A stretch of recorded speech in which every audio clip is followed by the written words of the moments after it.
sebagai saksi tadi melihat perjalanan sidangnya seperti apa, Bang? Jadi kalau kita lihat sekarang sidangnya Nikita Mirzani, apalagi saksinya Dok Div, itu semua jelas terurai bahwa ini tidak ada yang memang didasari satunya pemerasan yang dilakukan oleh Nikita Mirzani sesuai LP ataupun dakwaan, apalagi sampai di persidangan. Karena apa? Ini adalah terkait masalah satu produk yang memang ada masalah. Bang, tadi katanya JPU selalu memotong setiap saksi sama terdakwa berbicara, seperti apa, Bang? Dari pihak Saksi. yang dipotong. JPU-nya memotong. Nah, disinilah yang sangat kita sayangkan, karena saksi itu di dalam satu persidangan itu diharapkan untuk membuatnya terang satu masalah, bukan malah dibatasi keterangannya. Apalagi kalau saksi ini itu merupakan saksi fakta yang memang dia tahu tentang satu produk yang memang juga dia bisa menerangkan secara gamblang terutama dalam persidangan. Itu sangat-sangat kita sayangkan. Bang, meskipun jadi saksi, tapi Dokter sendiri produknya baru aja ditarik oleh BPOM, Bang. Mungkin ini seperti Bang akan memberatkan di kita nggak, Bang? Jadi kalau terkait produknya saksi tersebut, itu kan tidak berhubungan dengan kasus yang dilaporkan oleh Dr. Gledis ya, Reza Gledis ya. Jadi dari inti saksi yang dihadirkan pada hari ini, jelas kenapa sangat membuka terang dari suatu masalah, karena ini merupakan bagian yang memang di awal kan mereka menjadi dipanggil saksi di Polda Metro dulunya. Nah sekarang kita bisa dengar seperti ini, malah kalau kita kaitkan dengan dakwaan ataupun apalagi LP yang pertama dari Polda Metro dengan fakta persidangan hari ini, itu jauh. Itu yang kita sangat sayangkan, sehingga habis energi kita terkait sidang hari model seperti ini. Apalagi jelas indikasinya bahwa ini bukan terkait masalah adanya dugaan perbuatan pidana yang dilakukan di kita. Ini hanya semata-mata persaingan bisnis, ketakutan bisnis daripada dunia skincare kepada orang yang bernama Nikita Mirzani. Itu aja. Bang, ini kan kalau bisa dilihat perjalanan dari sidang ini kan lumayan cukup menegangkan ya, Bang ya.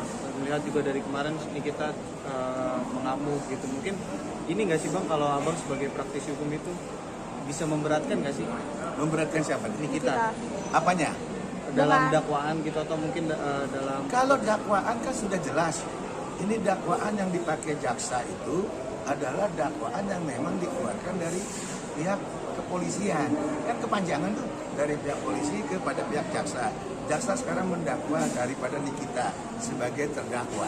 Jadi kalau masalah berat, ya otomatis harusnya kan dari awal kasus ini tidak sampai naik di persidangan. Tidak sampai itu. Tapi untuk perilaku Nikita di persidangan sendiri bisa memberatkan nggak, Bang? Kalau perilaku sekarang kita bicara seorang terdakwa yang sekian bulan itu di dalam tahanan, yang dia merasa tidak pernah ikut campur dalam perkara Dr. Gledis. Bagaimana coba? Itu hal yang wajar, hal yang manusiawi. Ya, kayak siapapun manusia yang dituduh dilakukan pidana ataupun dibilang melakukan suatu perbuatan melawan hukum, padahal dia tidak melakukan. Coba bayangkan. Bang, ada unsur sendiri sih, Bang, ini kan tadi Abang bilang juga nih bahwa persaingan bisnis Ya. kita sendiri itu menjadi kambing hitam dari ini. Makanya tadi saya bilang ini kan ada siklus yang namanya satu bisnis skincare.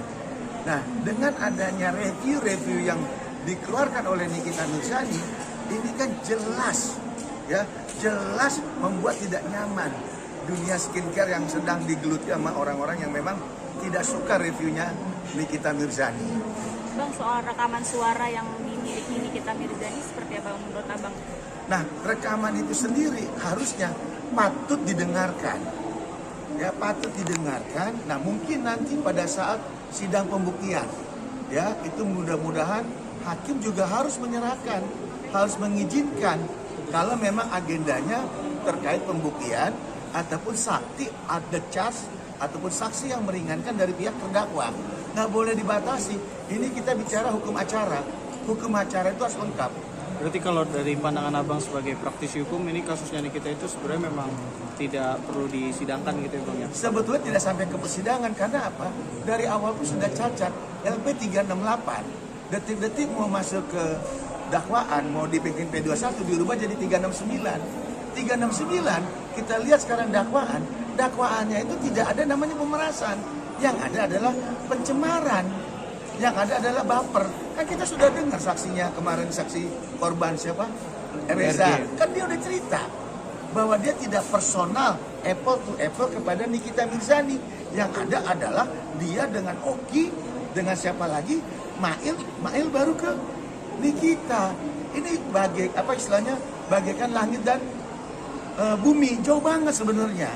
Ya kita bahkan bukan orang tolol ya. Kita bukan orang bodoh. Melihat persidangan seperti ini, penuh intrik, penuh rekayasa, penuh segala macam. Kita duga, kita mohon agar hal-hal yang gini nggak patutlah kita pertontonkan.